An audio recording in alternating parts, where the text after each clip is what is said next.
Mariana, thank you for being here today. Thank you for the invitation. Really happy. And thank you again, Jide, for this wonderful speech. Thank you. And context. Mariana, maybe you want to start by introducing yourself? Yeah, so I am Mexican. And for the last 12 years, I've run a little NGO working in Mexico and in Latin America against human trafficking and exploitation. So our work basically encompasses both sexual and labor exploitation. And during the first years of our work, we were very focused in assisting victims in social reintegration to society, in setting the agenda, and at a time where we didn't even have legislation. And over the course of time, we discovered that we actually could do a lot more through research. So we tried to become really good at studying and making visible human trafficking. And so I started documenting all the cases, the little cases that we had access to, because I don't know if you know, but less than 1% of victims are ever identified. So we started documenting those cases, studying them, and actually building a map to be able to understand exactly how, when, and where trafficking was happening, which led us to a new understanding, a new vision that actually involved the private sector. So I represent an NGO, and I've had to learn over the last years how to talk to businesses. Specifically, I work a lot with technology, businesses and enterprises, tourism, the tourism sector, and transports. So I'll be happy to share a little bit of our experience, how we evolved into that idea, and how we are creating solutions. So, yes, I like to involve everyone in the audience in the process of how we create these discussions. But when we were preparing for this, we had extensive conversation about how you've managed and how agile you've become to create relationships with corporates. And at ChangeNOW, we really try to emphasize the fact that it is conversation rooted in action. And you've given me great examples. Maybe you can share one or two with our audience. Yeah, I'd love to. So to set the context, I'd like to ask here in the audience if anyone here has been to Cancun. Would you lift your hand? Cancuners. If you would like to go to Cancun, can you raise your hand? Everybody, right? Cancun is a paradise. We have the Caribbean, we have the cenotes, we have the pyramids, we have a vibrant Mayan community and heritage. But Cancun, however, is also one of the cities that put Mexico as one of the countries that has the most sexual exploitation of children in the world, along with Thailand, Brazil, and Costa Rica. And so I think we wanted to really understand how close it was, and to really, as I said, our job became to understand and pinpointing exactly how, when, and where it was happening, right? And so we knew that this was taking place mostly in hotels. So we're saying that in Latin America and the Caribbean, child and women sexual exploitation is the most prevalent form of trafficking, and we know that it is happening in hotels. So what we started doing was that we started talking with hotel owners in Mexico. And we conducted a study that was really interesting, and I'm really happy to share with you because we barely published it last year with the Inter-American Bank of Development. And what we did was we talked with more than 200 hotel owners across Mexico, like northern border, south border, Caribbean, center of the country, and we asked them, do you really think that this exists? How close is it to you? Have you seen any trafficking? Have you seen child sexual exploitation? What measures do you think you could actually apply? And so we had some really interesting findings. We proved that, in fact, hotel owners do identify child and women sexual exploitation in their communities, in their context, where they have their business. We also understood that they are concerned and they want to take action. More than 90% of hotel owners wanted to very urgently take any measures because they saw it as a preventive way to avoid any other criminal organized activity, for example, in their businesses. So there's actually a lot of willingness. But then I think the main finding for us that changed everything was that we also understood that there is a huge risk for labor exploitation in hotels that's taking place. Because hotels attract a very vulnerable market in society. They mainly attract people from local communities, from indigenous communities. It's a very feminized sector as well. More than half of the population are women that come from both groups, so women that come from indigenous communities or that are migrant workers. And that there are actually illegal hiring practices, that people don't have contracts in their languages, that some people are living in the same place where they're working. These are forced labor indicators, and these are very widely spread in countries like Mexico, where we have a very, very important tourism economy developing. Tourism in Mexico is expected to grow over the last 5 to 10 years now. Mexico is going to become one of the 3 countries most visited in the entire world, and we have a tourism sector that is informal. And that also has this problem of child sexual exploitation. So we understood, okay, yeah, so we need to do something in hotels, right? So they're a hotspot for both very important modalities. And this goes a little bit beyond even human trafficking. It's about the prevalence of exploitation in our societies, and it's what we've learned how to call, and we talked about this, right? So it's a continuum of exploitation. So it's labor conditions that won't allow people to actually live a good life in the places where they were born, in the places that we're visiting as foreigners. So what we understood was really interesting, because talking, and I will give a very concrete example of what my work has become, because I think lately what I've been doing is learning how to align human rights objectives with business objectives. And actually understanding that we need to engage these key players in the solutions, because otherwise it just doesn't fly, it won't work. And I've done it, I've tried so many things, and the NGOs, we've all come together to develop a toolkit and some instruments, but it won't happen because we're just not taking into account some very key players, because we don't want to talk with them. We don't want to talk with the private sector, right? So we started talking to them and doing a lot of listening.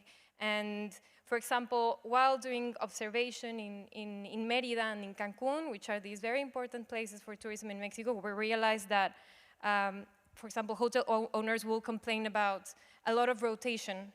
They will say one of our biggest issues is that we cannot hold any workers. They leave after 1 month, sometimes 2 or 3 months. It's very short, so whatever training, whatever everything, it becomes very expensive for them actually. And hotel owners will say, yeah, they don't want to work. And then we interviewed workers, and they said, I leave these places because working conditions are not good enough for me to actually stay. And so what we're doing, and I'm working on this right now, is we are trying to create policies that will actually help both parts. So for example, by putting and installing a policy that will help women have better working conditions, have flexibility to actually have a home, have children, by giving women access to managerial positions, and that's just only like the start of it, we're gonna create fidelity in this type of workers. By also realizing that this part of Mexico has a very, very important migration flow. For example, recognizing migrant workers can also be a huge addition to the whole tourism sector in the country, right? So that's how we're trying to align it, and it's not perfect, and sometimes, I will say that sometimes I feel conflicted about, there are a lot of controversies trying to find both of these sides kind of understand each other. But I actually think we're getting somewhere. And the transport, you talked about transport as well, which, I mean, the hospitality was one effect, but can you give us, you had one specific example, I don't know if you can share it here, but I think it's very concrete, and people can just really put themselves into the position of the identifier, if I could call it that. Thank you for reminding me of that example. I think that was, so my first experience working with the private sector was working with Uber. And it was very interesting. Mexico City, it's a very big city, and we had the opportunity to start talking with them, and we said, like, what can we do together? And I was wondering, what could we actually do with technology? Like, how can technology help us address a problem like human trafficking? And we realized, like, drivers and couriers actually know cities better than anyone. They see absolutely everything that's going on. And so we thought, what if we learn how to actually give them information and tools for them to report successfully and safely to this hotline, right? What if we could actually make them feel reassured? Because what we also, of course, we did as well a lot of listening. So I talked to a lot of Uber drivers and couriers to understand how they felt, realize that actually they had a lot of distrust of authorities, so that's the main reason why they didn't want to report.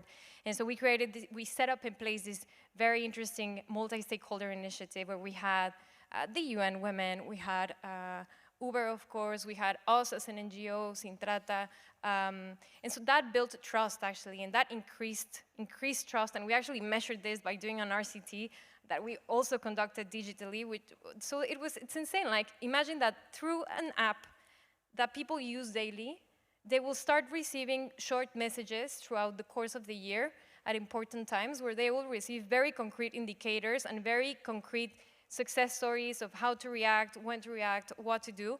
And suddenly, in 1 year, we could have access to more than 200,000 people in one, and at the reach of our, like, it's crazy.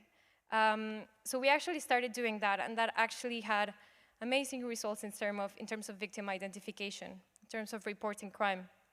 And it was cool also because, for example, if you're in Mexico and you have your Uber app, you can open it and you can find the reporting number there. So if you see anything, you could also do that. So again, like, working with the private sector might not be perfect, but I think there are a lot of solutions that we're learning how to make work. We're also working with, of course, social media, because that's what we're on, as I said. So how, when, and where trafficking is happening, it's being announced on social media, money is being moved around by financial services, victim travels like we travel. So that's kind of the scope of our work today. And what you and I have been discussing also is through the guides that we create guides on, we've created a guide on fashion, responsible fashion, how to consume, how to produce, same on food, and now we're looking at Live Like You Care, which is the series, and we're also looking at what type of tools you could share with us that could just be the same tools that you're sharing with the Uber drivers. And anyone technically could, it's the same principle in the US where you have the mantra, if you see something, say something. Yeah. I think everyone is capable of identifying something that's a little odd when they're not stuck on their phone. If we're a little bit more observant, we could probably be identifiers as well of odd behaviors and probably saving lives. And I think it's very interesting how you contextualize it, but going back to the ethics, when you and I prepared it and in our conversation, and like I said, like one of the first defenders of the Amerindians was a priest, because obviously he saw that they were humans just like him, and you talked a lot about dehumanization, which is a very, very practical tool for you taking rights away. On the ethics part, for you and for Jide, maybe Jide, you can tell us a little bit more concretely as well how you try to, and to all the work that you do on the ground, how you try to divert that dehumanization or those campaigns that you mentioned. Can you hear me? I think, well, dehumanizing is actually getting people to understand the reality for sexual minorities. First, we are people, we're human beings. And I think that the idea that someone loves someone of the same gender does not erase them from the human race. Mm-hmm. What we've learned over decades and centuries is that, people have put laws in place to undermine cultures and traditions that have continued to protect people. And we're now seeing that because even through the British colonial laws that many countries still hold on to today, it is important that they are decriminalized. Now, of course, many countries don't want to do that because they think that it will impact on the society or the political life, or the society is not ready. But if the society is not ready, then the best advocacy is to ensure that lives are protected. So sexual minorities have the right to life. Every country constitution claims that. But then why do we put the lives of sexual minorities at risk? And when it comes to religion itself, you know, everybody talks about love your neighbor as yourself, only if your neighbor is gay. I mean, there was a study in Botswana where they were asking the respondents, you know, what will you do if your neighbor is HIV positive, for example? And you can see these two concepts kind of affect me. I mean, about 85% of the respondents said, oh, nothing, you know, it's fine. If they're HIV positive, they're my neighbor, that's got nothing to do with me. And then they actually asked the same respondent the question, if your neighbor was gay, what will you do? Oh, no, we'll kill them, we'll drive them out. That was the response. Now, the difference between the two is that the Botswanan government have put a lot of resources in place to educate the society about people living with HIV, but they've not invested in issues around sexual minorities. So it means that, you know, our communities and government need to invest a lot more to understand marginalized communities. The LGBT people are not the only marginalized people in the world. Left-handed people were marginalized. People with albinism were marginalized. People with disabilities were marginalized. It's just that LGBT people, you can't tell until we tell you. And that is why the whole thing about marginalization comes in. And unfortunately, I know I stand before you dressed in my religious outfit. Religion is just a big, big problem for the LGBT community. Maybe you can share a little bit about the beautiful documentary that you created and invite some of the audience to watch it even. Yeah, I mean, there is actually a video on YouTube. It's called LGBT on God. I mean, if you look for House of Rainbow, you probably will find it. Now, of course, the documentary, it's a short documentary, 6 minutes long. And it's really just telling the story of how House of Rainbow started. And I mean, I think I said a little bit in my statement as well. I left England to move to Nigeria, where Nigeria is my home country. I was raised in Lagos, so I know Nigeria very well. But after I came out as gay and I studied a little bit more about my own sexuality, I decided to go back to Nigeria. So the documentary was really about me going back to Nigeria, the persecution that I was facing, and then, of course, the work extended from Nigeria back to England, and we're still going on strong. And the beautiful thing about it is that we continue to impact on communities, we continue to help change lives, we continue to help families as well. Now, some of the things that I found out for myself as well, I'm not sure this is in the documentary, was that when I came out as gay, I couldn't communicate with my own siblings and my family about my sexuality. So we left it we didn't talk about it. It was years later that my older brother was telling me that we always love you, but we didn't know how to start the conversation. So now we are creating conversations for families and anyone that is coming out, because everybody's coming out at the same time. So it's not necessarily that your dad or your mom knows that you're gay or a lesbian, but it's important that we provide that avenue that they can have that conversation together. Yeah, thank you for providing a space for people to talk. But you and I, Mariana, when we discussed, we also talked a lot about the contextualizing of history. And when we discussed the controversy of Valladolid, or the debate of Valladolid, as we can have, it has two different names, depending how you speak about it. But it's true, and even in the wording, for some people it's a debate, for others it's a controversy. For you and I, it's a controversy to think that some people are not human, therefore I can just exploit them. But what was interesting in our conversation is we talked a lot about ethics and how they're very important when we talk about human rights, because it really comes down to this. And that's why we named, every year we give it a different name, but this year was the right to be human. And in a lot of places, well, it's very convenient to pretend that people aren't human. But in terms of ethics within your work, is it something that you use to convince corporates to work with you? Because obviously ethics sometimes stays at the door of a lot of companies. Also, they say sometimes, now they don't, but we still know that it's the case. I think that's a hard question. What moves businesses to do things? I'm still trying to figure that out.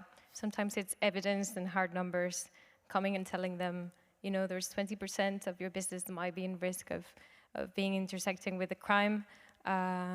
In other occasions, it might be having a certain type of commercial value to it. In other cases, people are genuinely interested in not having anything to do with anything that might be incorrect And I believe that most people that have a business actually just want to do things right and maybe don't know the best way how to do things. In any case, that's my experience working, for example, with hotel owners. However, I think definitely I'd like to, with our discussion, I think something that comes to my spirit is something that Amartya Sen said, which was our ideas of justice in society will define how people live. And I think we're setting the standards of how of what we're willing to accept in terms of other people in all the services that we consume, right? So from setting up standards and guidelines and principles of how to spend our money buying fashion, but also like learning, for example, how to travel, right? Like what type of tourist we want to be when we go to places, and how much time are we investing into doing that? And my work and my dream is to actually set up certain standards. It's to rise the minimum standards because they're very low. Right now, they're very, very low. So we need to increase them to a point where at least that minimum is something I am comfortable with when I go someplace to do something, to consume something. So we need to raise those standards. And I think in countries, for example, in Latin America, and I'd like to say it now because I'm in Europe and I feel like I just need to say it. We come to these events and we talk about solutions, and sometimes we want to adapt like European and American solutions into Latin American context without realizing that it's not the same at all. So, for example, to explain in the hotel sector, there are some certifications and guidelines, but they're mostly spillover from like the UK's Modern Slavery Act, which is amazing to imagine that you have hotels in Mexico that have good supply chain practices, and it comes all the way from the UK Modern Slavery Act. And it's cool, but it's not enough. More than 99% of hotels in Mexico are small and medium businesses, really, really small and medium businesses that have no access at all to these like international certifications or no money to actually train people, for example. So I think setting these standards needs to be something that needs to be discussed with specific sectors. Each sector needs to set these standards. For example, tourism sector, it's been very exciting working with them because they have a culture of service in the tourism, in the hospitality sector. And listening to them actually agree, like this is the minimum we're willing to support. No? Like this is what we want our tourism sector to look like. It's something very, very, very inspiring, I think. And I'd just like to say, like, I love for Mexico to have a modern slavery legislation, but we have no legislation so far. And I'm sure we'll get to it at some point, but right now, the solution that I have at hand is kind of mobilizing the private sector along with other key stakeholders to actually help raise those standards. And if I can confess myself where I'm here, I think, for example, just recently in December, I invited some French people that I care a lot about to my country, and I took them to Cancun. And I had no time to plan my vacation, so I booked in Airbnb something. And when I was there, I was really disappointed with what I saw. I mean, in Cancun, the ocean is sick, the sea is dirty, we have child sexual exploitation more often than not. And in the place where we were staying, I actually did some research. Turns out that all the people that were working there, like we were staying in this very expat bubble where everything was charged in dollars, and like all the people that were working there actually lived in the banlieue, no, in the outskirts of the area, and they had no water, no electricity, had to travel crazy hours to get there, had very, very hard working conditions and long hours. They chose to get paid less in order to if they want to have any type of social security, for example. And so I felt, honestly, I just was very angry with having given my money to that place, and I did my research later on, and it turns out the place we were staying used to be public, protected ecological reserves. So I think I never want to spend my money as a tourist like that ever again, and ever want to make people travel like that ever again. And we need to understand that that's the vision of sustainability. We forget that when we're talking about sustainability, we're talking about human rights. Environmental rights our human rights, as well as civic and political rights. We have the right to clean air, we have the right to clean water, we have the right to be paid well for our effort. That's a whole vision of human rights, and I think that's where we would like to continue pushing the conversation.